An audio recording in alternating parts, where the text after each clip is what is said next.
حضرت ابو امامہ رضی اللہ تعالی عنہ روایت کرتے ہیں کہ رسول اللہ صلی اللہ علیہ وسلم نے فرمایا، علیکم بقیام اللیل فإنہ دأب الصالحین قبلکم وہو قربۃ لکم الی ربکم ومغفرۃ للسیئات ومنہاۃ عن الاثم۔ حضرت ابو امامہ رضی اللہ تعالی عنہ سے روایت ہے کہ رسول اللہ صلی اللہ علیہ وسلم نے فرمایا، تہجد ضرور پڑھا کرو کیونکہ وہ تم سے پہلے صالحین کی روش ہے۔ یعنی یہ نماز صرف امت مسلمہ کے لیے نہیں بلکہ ہم سے پہلے دیگر امتوں کے جو نیک لوگ گزرے ہیں ان کی روش بھی یہی ہے، اور تمہارے لیے اپنے رب کے قرب کا وسیلہ ہے۔ یعنی تہجد وسیلہ ہے کس کا؟ اللہ کا قرب حاصل کرنے کا، اور گناہوں کے مٹنے کا ذریعہ ہے، اور مزید گناہوں سے بچنے کا سبب ہے۔ یعنی پچھلے گناہوں کے صاف ہونے کا ذریعہ، نمبر 3 مزید گناہوں سے بچنے کی طاقت انسان کو نصیب ہوتی ہے اس کے ذریعے، یعنی گناہوں سے روک بنتا ہے۔ یہ روایت جو ہے ابن خزیمہ کی ہے۔ حضرت ابو ہریرہ رضی اللہ تعالی عنہ روایت کرتے ہیں کہ رسول اللہ صلی اللہ علیہ وسلم نے فرمایا، اس شخص پر اللہ کی رحمت ہو جو رات کو اٹھا، پھر نماز تہجد پڑھی، پھر اپنی بیوی کو جگایا، پھر اس نے نماز پڑھی، پھر اگر عورت غلبہ نیند کے باعث نہ جاگی تو اس کے منہ پہ پانی کے چھینٹے مارے، اور اس عورت پر بھی اللہ کی رحمت ہو جو رات کو اٹھی، نماز پڑھی، اپنے شوہر کو جگایا، پھر اس نے نماز پڑھی، پھر اگر شوہر نہ جاگا تو اس کے منہ پر پانی کے چھینٹے مارے۔ برابر کی بات ہے، دونوں کے لیے اجر بھی برابر کا ہے، اور دونوں کو حق بھی برابر کا ہے جگانے کا، اور دونوں کو پانی کا چھینٹا مارنے کا بھی حق ہے، اور اس میں کسی کی بھی بے عزتی کی بات نہیں۔ یعنی عورت اگر ایسا کرے اپنے شوہر کے ساتھ تو وہ اس کی طرف سے کوئی روڈنس نہیں ہوگی، کیونکہ عام طور پر جب کسی کو نیند کی حالت میں جگایا جاتا ہے اور خصوصاً اگر اس پہ پانی پھینک دیا جائے تو وہ کیا سمجھتا ہے کہ اس کی بہت بے عزتی ہو گئی یا اس کے ساتھ بہت برا کیا گیا، اور عموماً لوگ اس وقت بہت غصے کا مظاہرہ پھر کرتے ہیں کہ کیوں جگایا جا رہا ہے۔ حضرت ابو ہریرہ رضی اللہ تعالی عنہ کہتے ہیں کہ رسول اللہ صلی اللہ علیہ وسلم فرماتے تھے، فرض نماز کے بعد سب نمازوں سے افضل تہجد کی نماز ہے۔ یعنی فرائض بہرحال افضل ہے، اور نوافل میں سب سے افضل تہجد کی نماز۔ رسول اللہ صلی اللہ علیہ وسلم نے فرمایا، جب انسان سوتا ہے تو شیطان اس کے سر کی گدی پر 3 گریں لگاتا ہے اور کہتا ہے کہ رات بڑی لمبی ہے، اور اس کو تھپکی دیتا ہے اور کہتا ہے لمبی رات ہے، ابھی سوئے رہو، ابھی ٹائم ہے، ٹھہر کے اٹھنا، یعنی اس کو سلائے رکھتا ہے۔ اگر وہ بیدار ہو کر اللہ کا ذکر کرے، یعنی آنکھ کھلے اور اللہ کا ذکر کو شروع کر دے تو ایک گرہ کھل جاتی، شیطان کے پھندے سے انسان آزاد ہونے لگتا ہے۔ اگر وضو کرے تو دوسری گرہ کھل جاتی، اگر نماز پڑھے تو تیسری گرہ کھل جاتی، اور وہ شادمان اور پاک نفس ہو کر صبح کرتا ہے۔ یعنی جو شخص صبح نماز کے وقت پر، تہجد کے وقت، یا پھر کم از کم فجر کے وقت اٹھ جاتا ہے، اللہ کا ذکر کرتے ہوئے وضو کرے اور پھر نماز پڑھ لے، سورج نکلنے سے پہلے پہلے یہ کام کر لے، تو وہ ایک مطمئن شخص کی طرح اٹھتا ہے، ورنہ اس کی صبح خبیث اور سست نفس کے ساتھ ہوتی۔ عام طور پر ہم اطمینان کی تلاش میں رہتے ہیں، سکون کی تلاش میں رہتے ہیں، اور یہ سوچتے ہیں کہ ہمیں ڈپریشن ہے یا ہمارے اندر ایک غم ہے، تو ہم اس کے اسباب نہیں جانتے کہ سبب کیا ہے۔ ان کے اسباب میں سے ایک بڑا سبب شیطان کی گرفت میں ہونا ہے، اور شیطان اپنی گرفت ویسے تو دن کے وقت بھی انسان پر رکھتا ہے، لیکن خصوصاً رات کے وقت جب انسان سو جاتا ہے تو وہ نہیں چاہتا کہ سوتا ہوا اٹھے انسان، اور اگر انسان ہمت کر کے اٹھ جاتا ہے، ذکر کرتا ہے، وضو کرتا ہے اور نماز پڑھ لیتا ہے تو یہیں سے اطمینان قلب کا آغاز ہو جاتا ہے، اس کی تسلی ہو جاتی۔ رسول اللہ صلی اللہ علیہ وسلم نے فرمایا، اللہ تعالیٰ ہر رات آسمان دنیا پر نزول فرماتے ہیں، یعنی زمین سے سب سے قریبی آسمان پر۔ جب 1/3 رات باقی رہ جاتی ہے تو فرماتے ہیں، ہے کوئی جو مجھے پکارے؟ اس وقت اللہ تعالیٰ بندوں کو پکارتے ہیں، ہے کوئی جو مجھے پکارے میں اس کی دعا قبول کروں؟ ہے کوئی جو مجھ سے مانگے میں اس کو دوں؟ ہے کوئی جو مجھ سے بخشش طلب کرے تو میں اس کو بخش دوں؟ گویا یہ وقت دعا کی قبولیت کا وقت ہے، انسان جو مانگے اس کو ملتا ہے، اور خصوصی طور پر بخشش کے طلب کرنے کا وقت، جیسے قرآن پاک میں آتا ہے وَبِالْأَسْحَارِ هُمْ يَسْتَغْفِرُونَ وَبِالْأَسْحَارِ هُمْ يَسْتَغْفِرُونَ، اور سحری کے وقت وہ استغفار کرتے ہیں۔ اب ہو سکتا ہے کہ آپ کہیں کہ نہیں، ہم نے تو زندگی میں کوئی خاص گناہ کیے ہی نہیں، اس لیے ہمیں تو بخشش کی ضرورت ہی نہیں۔ بخشش مانگے گناہگار لوگ، ہم تو نیک لوگ ہیں، نیک کام کرتے ہیں، دن رات قرآن پڑھتے پڑھاتے ہیں، اس لیے ہماری تو ضرورت نہیں۔ نبی صلی اللہ علیہ وسلم جن کے اگلے پچھلے سب قصور معاف کر دیے گئے تھے، وہ اتنا لمبا قیام کرتے تھے کہ ان کے قدم مبارک سوج جاتے تھے۔ حضرت مغیرہ فرماتے ہیں رسول اللہ صلی اللہ علیہ وسلم نے اتنا لمبا قیام کیا رات کو کہ آپ کے پاؤں سوج گئے۔ آپ سے سوال کیا گیا کہ آپ اتنی مشقت کیوں کرتے ہیں، اپنے آپ کو اتنا کیوں تھکاتے ہیں، حالانکہ آپ کے تو سارے گناہ معاف کر دیے گئے۔ آپ نے فرمایا کیا میں اللہ کا شکر گزار بندہ نہ بنوں؟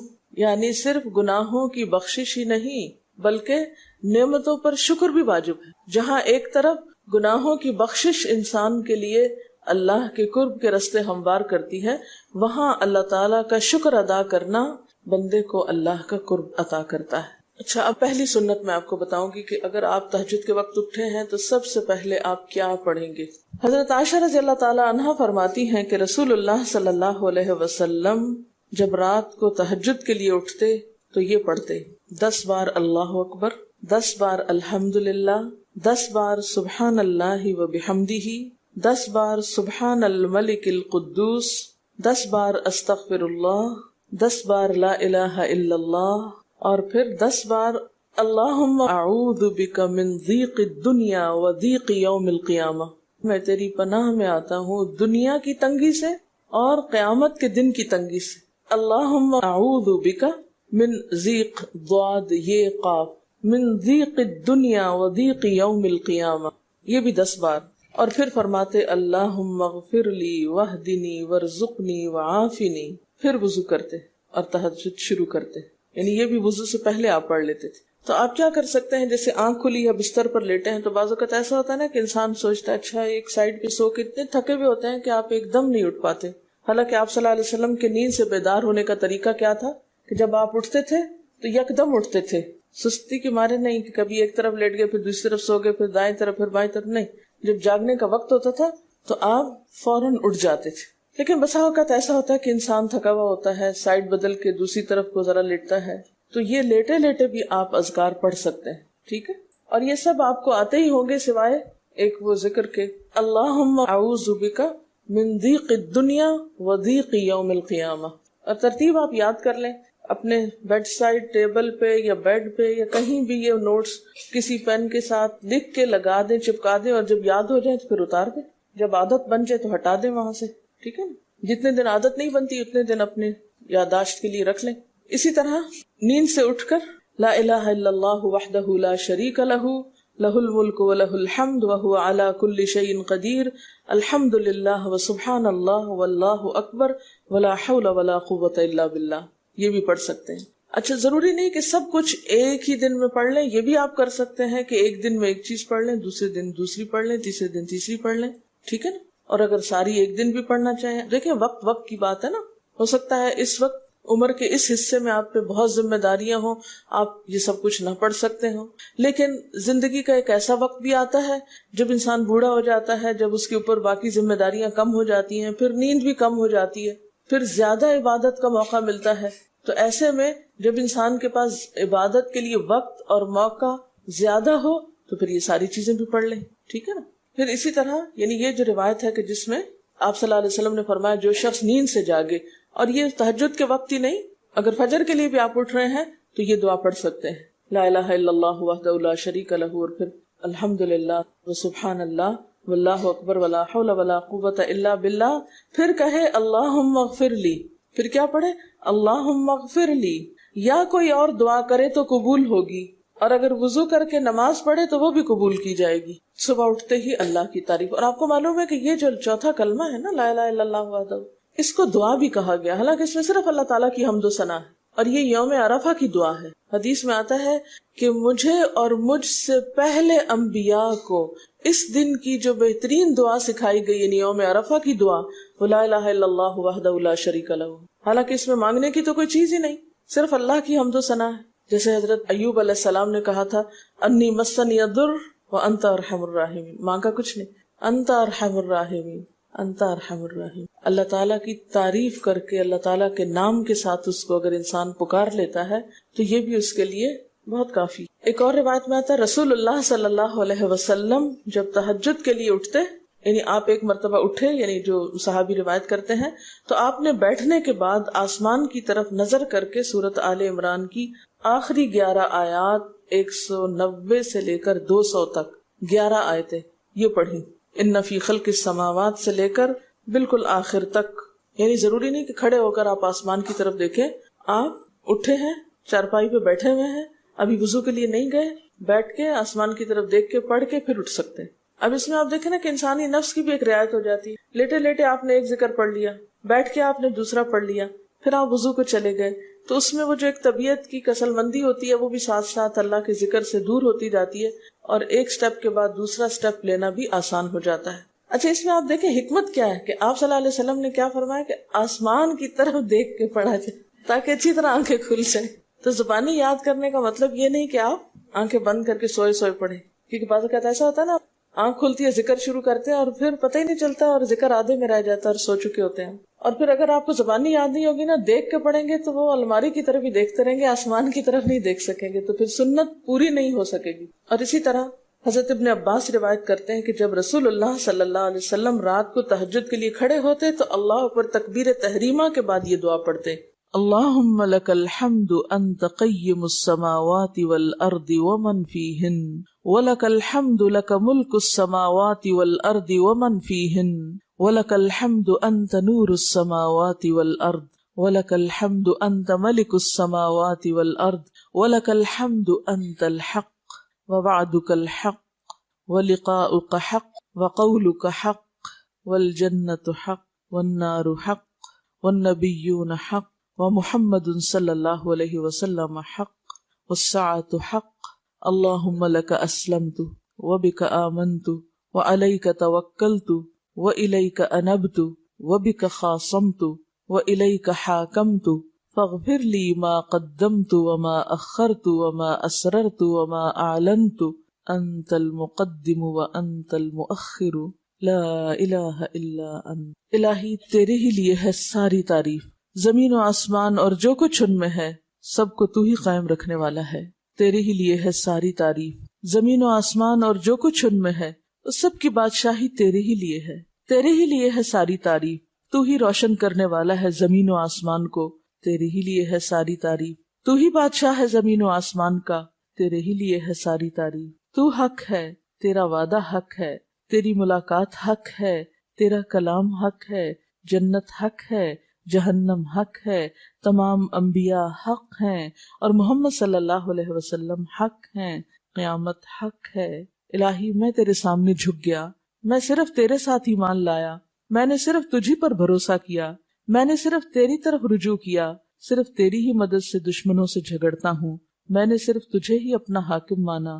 سو تو میرے اگلے پچھلے اور ظاہر و پوشیدہ اور جنہیں تو مجھ سے زیادہ جانتا ہے سارے کے سارے گناہ معاف کر دے. تو ہی آگے کرنے والا ہے، تو ہی پیچھے ڈالنے والا ہے، تیرے سوا کوئی سچا معبود نہیں ہے. یہ جو دعا استفتاح ہے تہجد کے وقت کی، یہ باہر نہیں نماز کے اندر پڑھنے کی دعا ہے. ہم دعا مانگتے ہیں اللہم اجعلنی لک ذکارا لک شکارا. ان دعاؤں کے پڑھے بغیر ذکار کیسے بن سکتے ہیں؟ ذکار کا صیغہ تو فعال کے اوپر ہے نا، بہت زیادہ ذکر کرنے والا. والذاکرین اللہ کثیرا والذاکرات.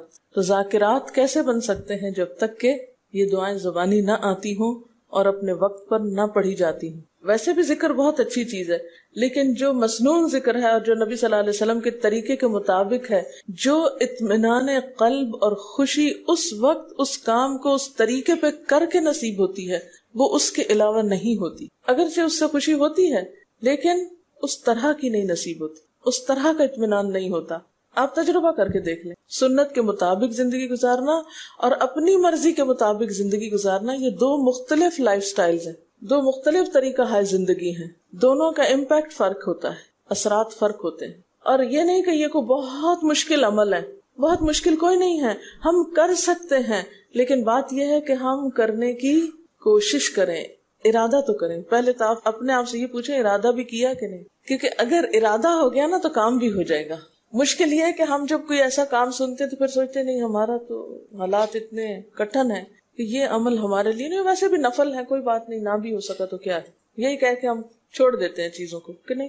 لیکن میں سمجھتی ہوں کہ جو عمر آپ بچیوں کی خاص طور پر اس وقت اس عمر کو غنیمت سمجھے اور اس میں آپ نے جو کچھ اب یاد کر لیا، عادت ڈال لی، وہ اگلی زندگی میں شدید مصروفیت کے باوجود بالکل عادت ثانیہ ہو جائے گی، ایک روٹین ہو جائے گی اور آپ کو مشکل نہیں ہوگی. لیکن اگر اب نہیں عادتیں ڈالی، کل کو یا نئے سرے سے عادت ڈالنا بہت مشکل ہوگا. سنت مشکل نہیں ہے، صرف یہ ہے کہ ارادے، نیت اور پھر کوشش کی ضرورت ہے. کر لیں گے تو ہو بھی جائے گا، آخر کرنے والے کرتے ہیں. لیکن جب ہم پہلے ہی سے سوچ لیتے نہیں بڑا مشکل، وہ تو اللہ والے کرتے ہیں اور وہ تو نیک لوگوں کا کام ہے، ہم تو نہ اللہ والے ہیں اور نہ ہی نیک ہیں، تو کیوں نہیں ہے، ہو جائے. اب آپ صلی اللہ علیہ وسلم کے تہجد کی کیفیت کیا تھی؟ حضرت ابو ذر کہتے ہیں کہ رسول اللہ صلی اللہ علیہ وسلم نے تہجد میں اتنا قیام کیا کہ اس ایک آیت کو پڑھتے پڑھتے صبح کر دی. ایک آیت پڑھتے پڑھتے صبح کر دی. کون سی آیت تھی وہ؟ ان تعذبہم فانہم عبادک وان تغفر لہم فانک انت العزیز الحکیم. ایک آیت کو اتنی دفعہ پڑھا اور پڑھتے رہے اور پڑھتے رہے اور پڑھتے رہے، اسی میں صبح ہو گئی. تو طویل قیام جو ہے ضروری نہیں کہ وہ صرف کس وقت ہو، کوئی لمبی سورت پڑھ کے ہی، چھوٹی سورت بھی ہو سکتی ہے، لیکن روح کے ساتھ، شعور کے ساتھ اگر آپ دوہرا کے بھی پڑھیں.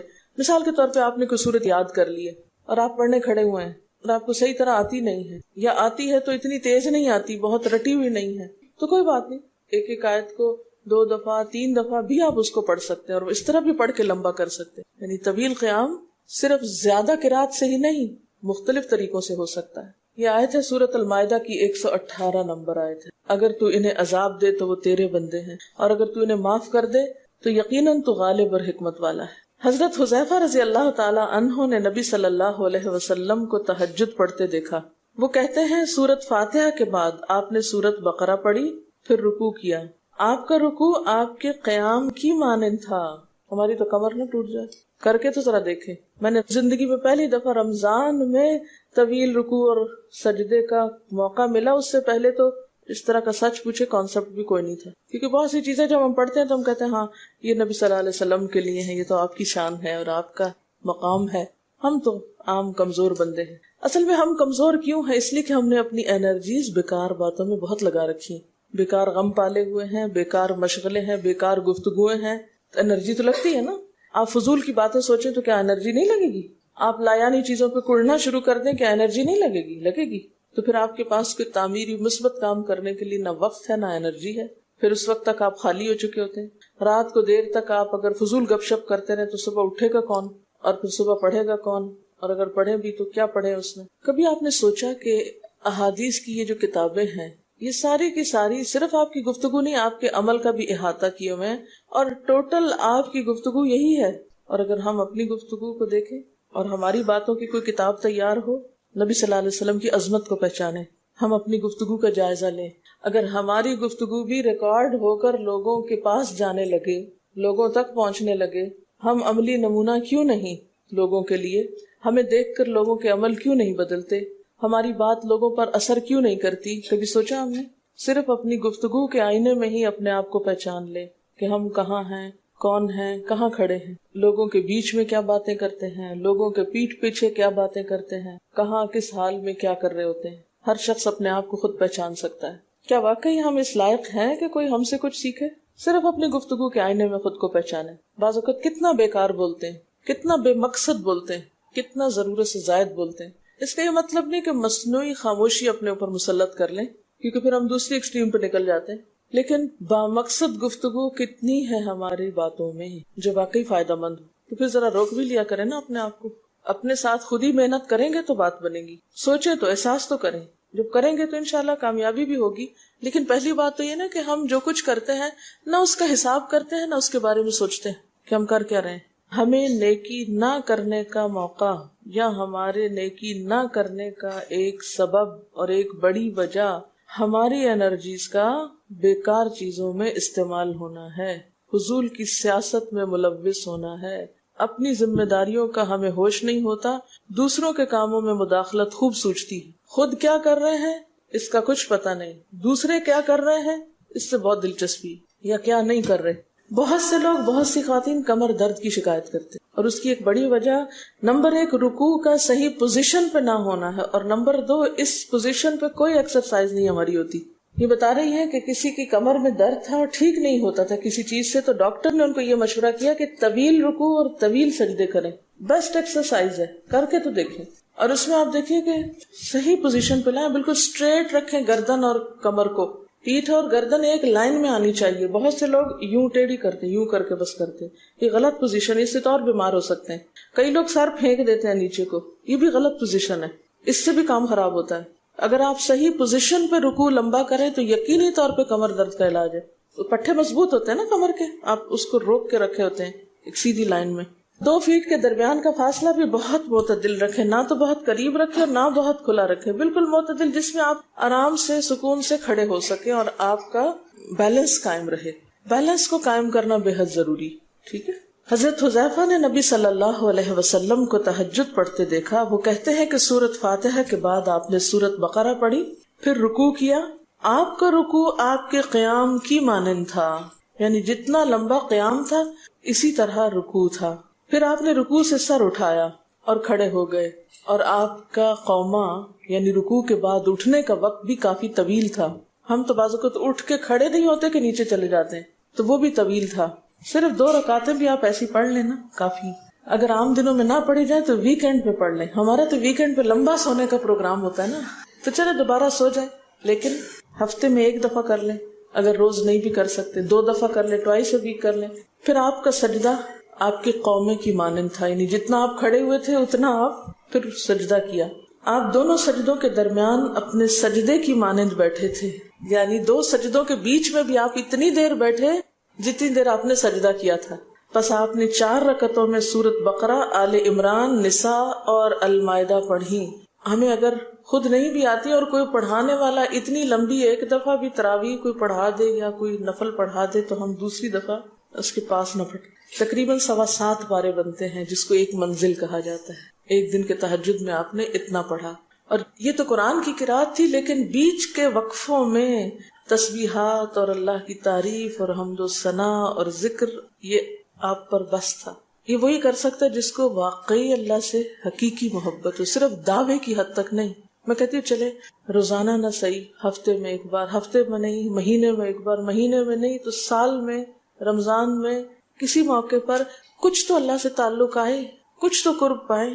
ہر شخص کے بس میں نہیں کہ ہر روز ایسی عبادت کرے، کیونکہ اللہ کے رسول صلی اللہ علیہ وسلم کا بہرحال مقام کچھ اور تھا، لیکن کچھ شوق، کچھ حسرت، کچھ تو دل میں ہونا ہی چاہیے، کوئی نیت، کوئی ارادہ، کوئی عزم، اور پھر اس کے لیے کوشش۔ تو وقت بچے گا کچھ آپ کے پاس فالتو باتوں کے لیے، فضول چیزوں کے لیے، کچھ سوچنے کے لیے، ٹینشن کے لیے بچے گا کچھ؟ سب کچھ بھاگ جائے گا، کچھ بھی نہیں بچے گا، کیونکہ ان عبادی لیس لک علیہم سلطان، میرے بندے ان پہ اے شیطان تیرا کوئی زور نہیں چلتا، بس چلتا ہی نہیں ان پہ تیرا، سارا زور ہی ان پہ چلتا ہے جو فالتو ہوتے ہیں۔ فالتو ذہن جو ہوتا ہے وہ شیطان کا گھر ہوتا ہے۔ حضرت حذیفہ بیان کرتے ہیں کہ میں ایک رات آپ صلی اللہ علیہ وسلم کے ساتھ نفلی نماز میں شریک ہو گیا، آپ نے سورۃ بقرہ شروع کر دی، میں نے سوچا کہ آپ 100 آیات پڑھ کر رکوع میں چلے جائیں گے، مگر آپ پڑھتے گئے۔ میں نے خیال کیا کہ سورۃ بقرہ کو 2 رکعتوں میں پڑھیں گے، لیکن آپ پڑھتے رہے۔ آپ نے سورۃ بقرہ ختم کر کے سورۃ نساء شروع کر دی، پھر ختم کر کے آل عمران پڑھنی شروع کر دی، اس کو بھی ختم کر دیا۔ آپ نہایت آہستگی سے پڑھتے جاتے تھے، جب ایسی آیت تلاوت کرتے جس میں سبحان اللہ کہنے کا حکم ہوتا ہے، جیسے سبح بحمد ربی جیسے مثال کے طور پر، تو سبحان اللہ کہتے۔ اگر کچھ مانگنے کا ذکر ہوتا تو سوال کرتے، اگر پناہ مانگنے کا ذکر ہوتا تو اعوذ باللہ پڑھتے۔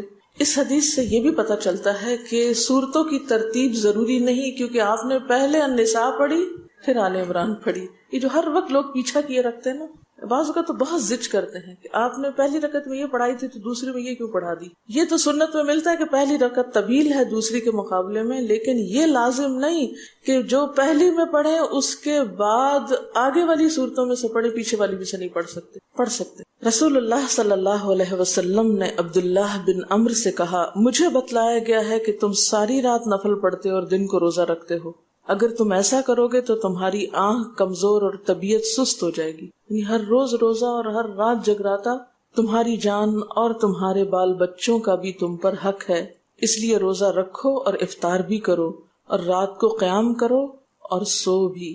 یعنی ساری رات تہجد پڑھنا یا نفل پڑھنا پسندیدہ نہیں ہے، رات کو سونا بھی پسندیدہ ہے۔ ہمارے ہاں 27ویں رات کو پوری رات جاگنا لازم سمجھا جاتا ہے، تو نبی صلی اللہ علیہ وسلم سے کوئی رات بھی پوری کی پوری جاگنا ثابت نہیں، کیونکہ اگر انسان صرف جاگتا ہی جاگتا چلا جائے تو وہ آسان ہوتا ہے، ایک دفعہ سو کے پھر اٹھنا جو ہے نا وہ اصل میں نفس کا امتحان ہوتا ہے، وہ مشکل ہوتا ہے۔ اسی طرح نبی صلی اللہ علیہ وسلم 3 دن سے کم میں قرآن مجید ختم کرنا پسند نہیں فرماتے تھے۔ آپ نے حضرت عبداللہ بن عمرو سے فرمایا کہ 1 ماہ میں پورا کر لو۔ انہوں نے عرض کی میں اس سے زیادہ تلاوت کی طاقت رکھتا ہوں، تو فرمایا 20 دن میں کر لو۔ ان کا میں اس سے زیادہ کی طاقت رکھتا ہوں، فرمایا 7 دن میں ختم کر لیا کرو، اس سے زیادہ کی اجازت نہیں، یعنی وہ ایک منزل کر کے۔ صحابہ کرام چونکہ اس زمانے میں مصحف اس طرح تھوڑی چھپے ہوئے تھے کہ کتابوں کی شکل میں ہوں، جو قرآن تھا لوگوں کے سینوں میں تھا، یاد کیے ہوئے تھے، اور وہ یاد کیا ہوا کہیں صبح کے وقت الگ بیٹھ کے نہیں پڑھا کرتے تھے، وہ کہاں پڑھتے تھے؟ تہجد میں نماز کے اندر پڑھا کرتے تھے۔ اب یہ تو ہم لوگوں کی مشکل ہوگی نا کہ ہمیں آتا کچھ نہیں زبانی، تو پھر ہم دیکھ کے پڑھتے ہیں، دیکھ کے پڑھتے ہیں تو نماز میں پھر وہ مشکل ہوتا ہے تو الگ رکھ کے پھر اس کو پڑھ رہے ہوتے ہیں، ٹھیک ہے۔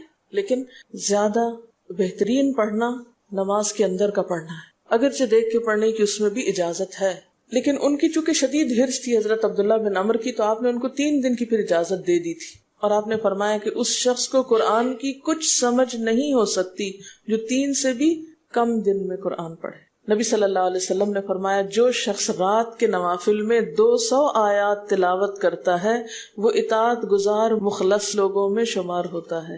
انہ من عبادنا المخلصین، وہ آتا ہے نا قرآن پاک میں انبیاء کی صفت میں سے۔ تو جو شخص رات کو نماز میں یعنی نفل میں 200 آیات تک تلاوت کرتا ہے وہ اطاعت گزار مخلص بندوں میں شمار ہوتا ہے۔ اور سنن دارمی میں واضح طور پر آتا ہے کہ نبی صلی اللہ علیہ وسلم ساری رات نوافل نہیں پڑھا کرتے تھے،